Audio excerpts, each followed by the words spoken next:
अभी एक Epstein file की चर्चा हो रही है पूरी दुनिया में। उसके बारे में भारत के प्रधानमंत्री को आरोपित किया गया। भारत के प्रधानमंत्री पे आरोप लग रहा है।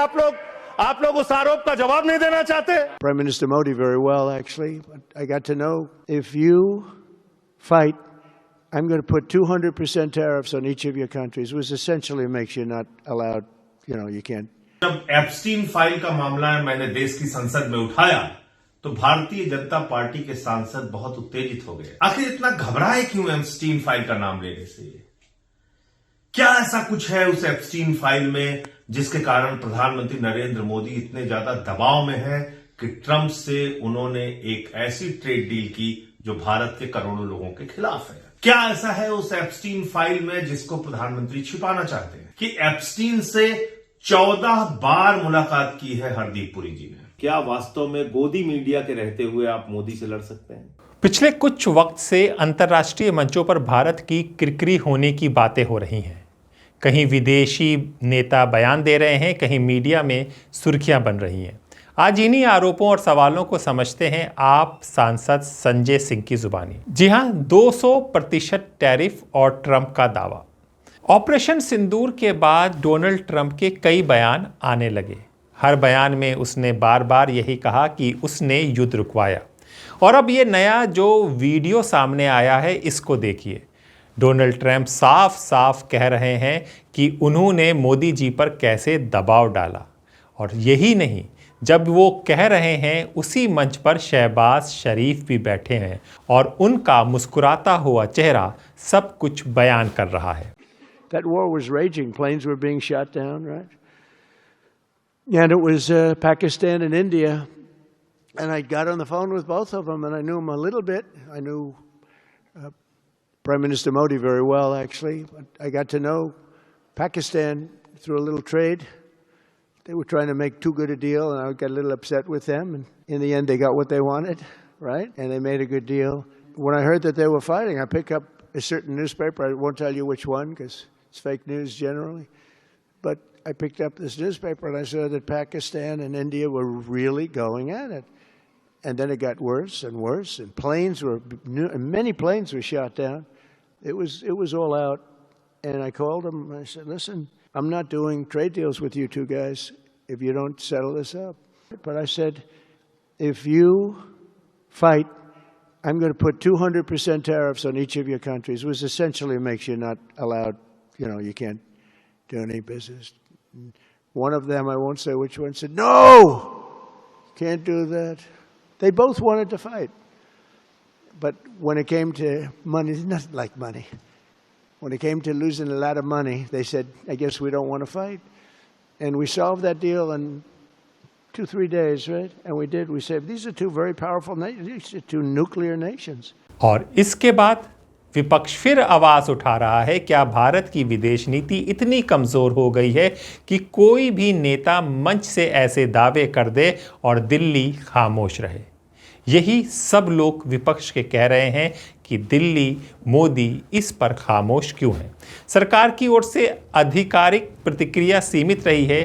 कूटनीतिक हलकों में कहा गया है कि चुनावी मंच पर दिए गए बयानों को औपचारिक नीति ना माना जाए। लेकिन विपक्ष का तर्क है, अगर दावा झूठा है तो साफ खंडन क्यों नहीं। आइए अब संसद में चलते हैं। Epstein file. राज्यसभा में संजय सिंह ने तथाकथित एप्स्टीन फाइल का मुद्दा उठाया। यह संदर्भ था अमेरिकी कारोबारी जेफरी एप्स्टीन से जुड़े दस्तावेजों और मुलाकातों का। संजय सिंह ने आरोप लगाया कि डिजिटल इंडिया की घोषणा से पहले केंद्रीय मंत्री हरदीप सिंह पुरी की एप्स्टीन से मुलाकात हुई थी। उन्होंने सवाल उठाया, क्या डिजिटल इंडिया जैसे बड़े कार्यक्रम पर किसी बाहरी व्यक्ति से पहले चर्चा हुई है? अगर हुई है तो किस हैसियत से? अभी एक एप्स्टीन फाइल की चर्चा हो रही है पूरी दुनिया में। उसके बारे में भारत के प्रधानमंत्री को आरोपित किया गया। उसके बारे में सरकार को स्पष्टीकरण देना चाहिए। तथ्य के कोई चीज को बोलना, मैं कह रहा हूं स्पष्टीकरण देना चाहिए। आपके पास कोई तथ्य है तो आप सर, अगर कोई मैं ये कह रहा हूं मान्यवर, संसद है, इसमें अगर आपके पास कोई स्पष्टीकरण तो देना चाहिए। अगर कोई आरोप लग रहा है, हमारे देश का अपमान है मान्यवर।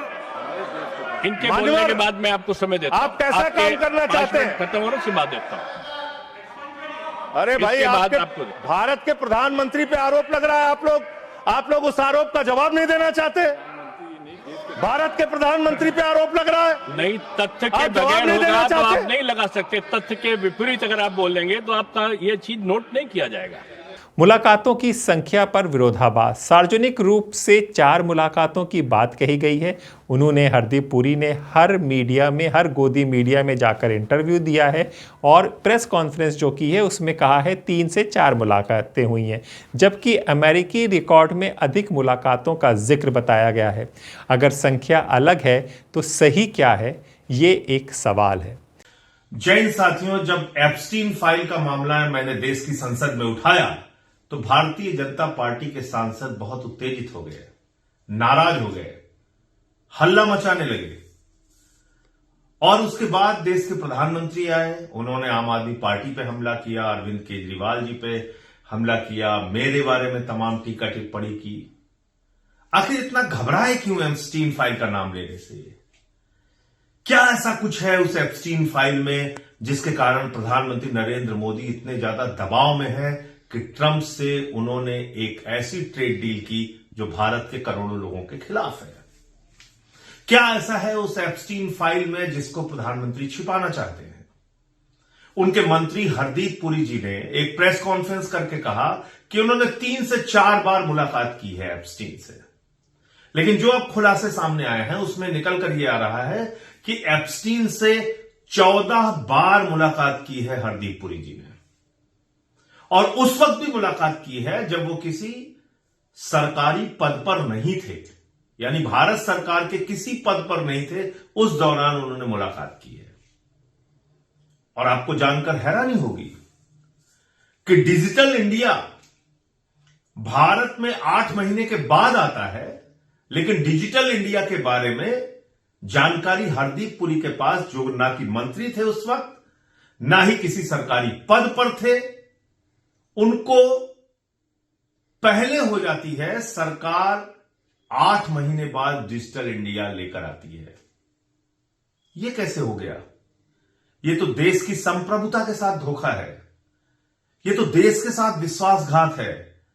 सरकार की एक योजना जो प्रधानमंत्री नरेंद्र मोदी जी 8 महीने बाद लेकर आने वाले थे, उसके बारे में हरदीप पुरी को पहले से जानकारी कैसे हो गई? और हरदीप पुरी ने उसके बारे में एप्स्टीन जैसे बाल यौन शोषण के अपराधी दरिंदे को उसकी जानकारी क्यों दे रहे थे? उससे क्यों डिस्कस कर रहे थे? क्या प्रधानमंत्री जी ने इस देश को धोखा नहीं दिया? हरदीप पुरी ने इस देश को धोखा नहीं दिया? क्या सरकार की कोई योजना, क्या सरकार की कोई स्कीम, क्या सरकार किसी योजना को अगर वो मंत्रिमंडल में पास करने वाली है या उस पर बजट लेके आने वाली है या कोई बिल है, तो इसकी जानकारी किसी विदेशी खूंखार दरिंदे को पहले दे देना, यह देश के साथ धोखा नहीं है? क्या इस पर प्रधानमंत्री को जवाब नहीं देना चाहिए? हरदीप पुरी जिन्होंने झूठ बोला, 3 से 4 बार उनकी मुलाकात हुई और अब निकल के आ रहा 14 बार उनकी मुलाकात हुई, क्या उनका इस्तीफा नहीं होना चाहिए? और इससे भी बढ़ के बात, ये जो ट्रेड डील हुई है, किस दबाव में हुई है? अडानी पर भ्रष्टाचार का मामला चल रहा है, उसको सम्मन मिला है अमेरिका से, और हरदीप पुरी जी का नाम लगातार एप्स्टीन फाइल में, और प्रधानमंत्री नरेंद्र मोदी के बारे में तो यहां तक कहा गया है कि उनकी कोई मीटिंग जो इजराइल के प्रधानमंत्री से हुई है उसमें एप्स्टीन की भूमिका थी। अनिल अंबानी का नाम आया है। इन सारे प्रश्नों पर देश का गोदी मीडिया खामोश क्यों है? बार बार ये सवाल आपको पूछना होगा, और ये बातें लोगों तक गोदी मीडिया कभी नहीं पहुंचाएगा। कभी प्रधानमंत्री से सवाल नहीं पूछेगा, कभी हरदीप पुरी से सवाल नहीं पूछेगा, कभी भी देश का गोदी मीडिया उनसे ये कठिन सवाल नहीं पूछेगा। आपको ये सवाल लोगों तक पहुंचाना है। ये देश के साथ हुए विश्वासघात के बारे में, देश के साथ हुए धोखे के बारे में जानकारी आपको देनी है। इसको लेके सोशल मीडिया पे पोस्ट लिखिए, वीडियो बनाइए, अपने मन में जो सवाल है वो सवाल सरकार से पूछिए, और जन जन तक ये बात पहुंचाइए कि एप्स्टीन फाइल की वजह से भारत के प्रधानमंत्री आज अमेरिका के आगे देश के स्वाभिमान और सम्मान को गिरवी रख रहे हैं, देश के करोड़ों लोगों के व्यापारिक हितों को गिरवी रख रहे हैं, देश के करोड़ों किसानों के हितों को गिरवी रख रहे हैं। जय हिंद। दूसरी बात, क्या भारत इजराइल वार्ता में एप्स्टीन की कोई भूमिका थी? ये सवाल इसलिए उठा क्योंकि अंतर्राष्ट्रीय रिपोर्ट्स में एप्स्टीन के कई वैश्विक नेताओं से संबंध का उल्लेख है। हालांकि इस संदर्भ में भारत सरकार की ओर से किसी औपचारिक भूमिका की पुष्टि नहीं हुई है। सरकार का पक्ष रहा है कि मुलाकातें आधिकारिक क्षमता, सामान्य कूटनीतिक दायरे में हुई हैं, किसी भी तरह का अवैध या अनुचित संबंध निराधार है। मीडिया की भूमिका पर भी संजय सिंह ने आरोप लगाया है कि कुछ मीडिया संस्थान इस मुद्दे पर नरम है। उन्होंने खास तौर पर एनडीटीवी का नाम लेते हुए कहा है कि कठिन सवाल पूछने से परहेज किया जा रहा है। हालांकि मीडिया संगठनों का कहना है कि वो सत्यापित तथ्यों के आधार पर ही रिपोर्टिंग करते हैं। एप्स्टीन मामला अमेरिका में आपराधिक जांच और न्यायिक प्रक्रिया का विषय रहा है और भारत से जुड़े दावों पर कोई आधिकारिक आरोप सिद्ध नहीं हुए हैं।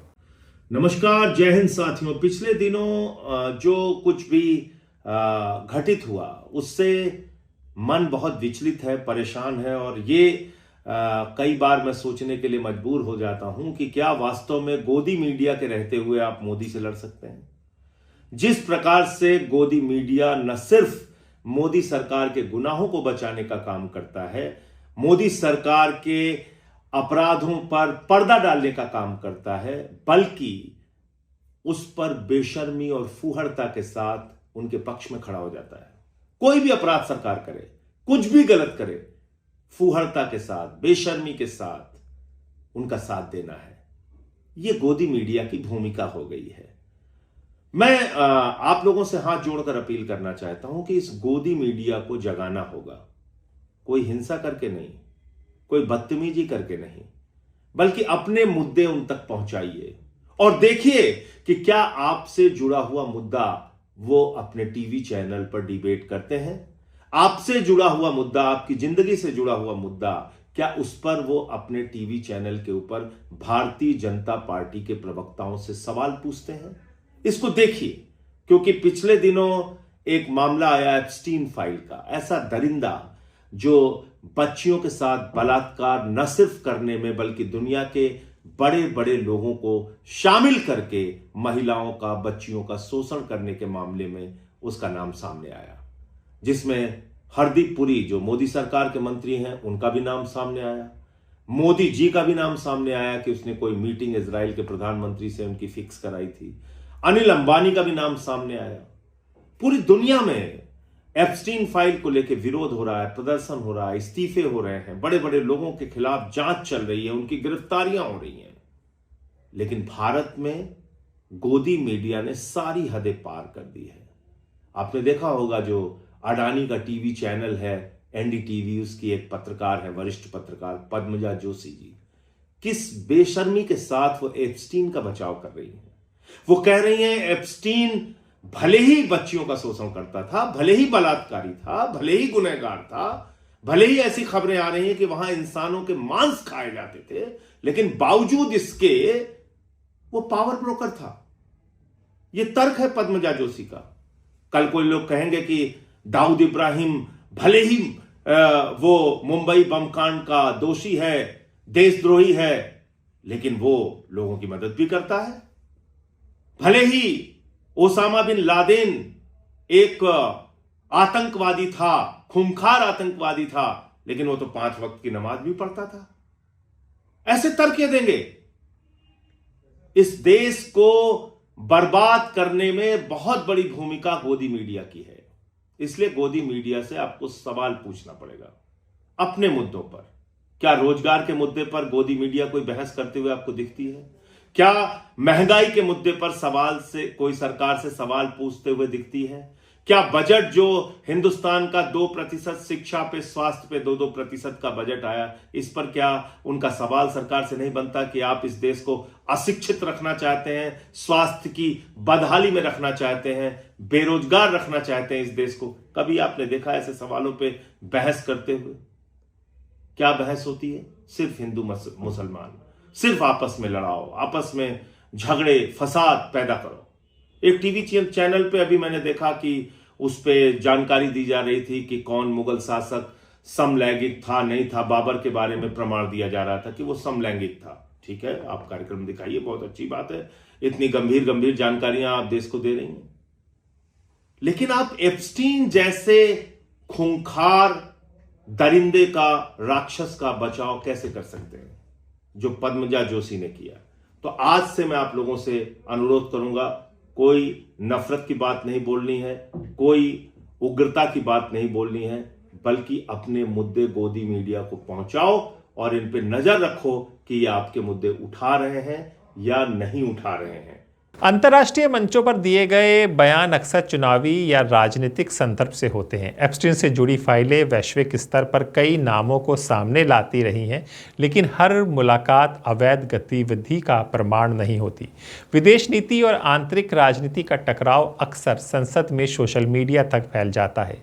सवाल उठाना लोकतंत्र की ताकत है, जवाब देना सरकार की जिम्मेदारी। लेकिन सच क्या है? क्या ये अंतर्राष्ट्रीय मंचों पर भारत की छवि का सवाल है या घरेलू राजनीति की नई मोर्चा? देश जवाब चाहता है, तथ्यों के साथ, पारदर्शिता के साथ। आप क्या सोचते हैं? हमें कमेंट बॉक्स पर लिखें और द स्वतंत्र को लाइक शेयर करते रहें।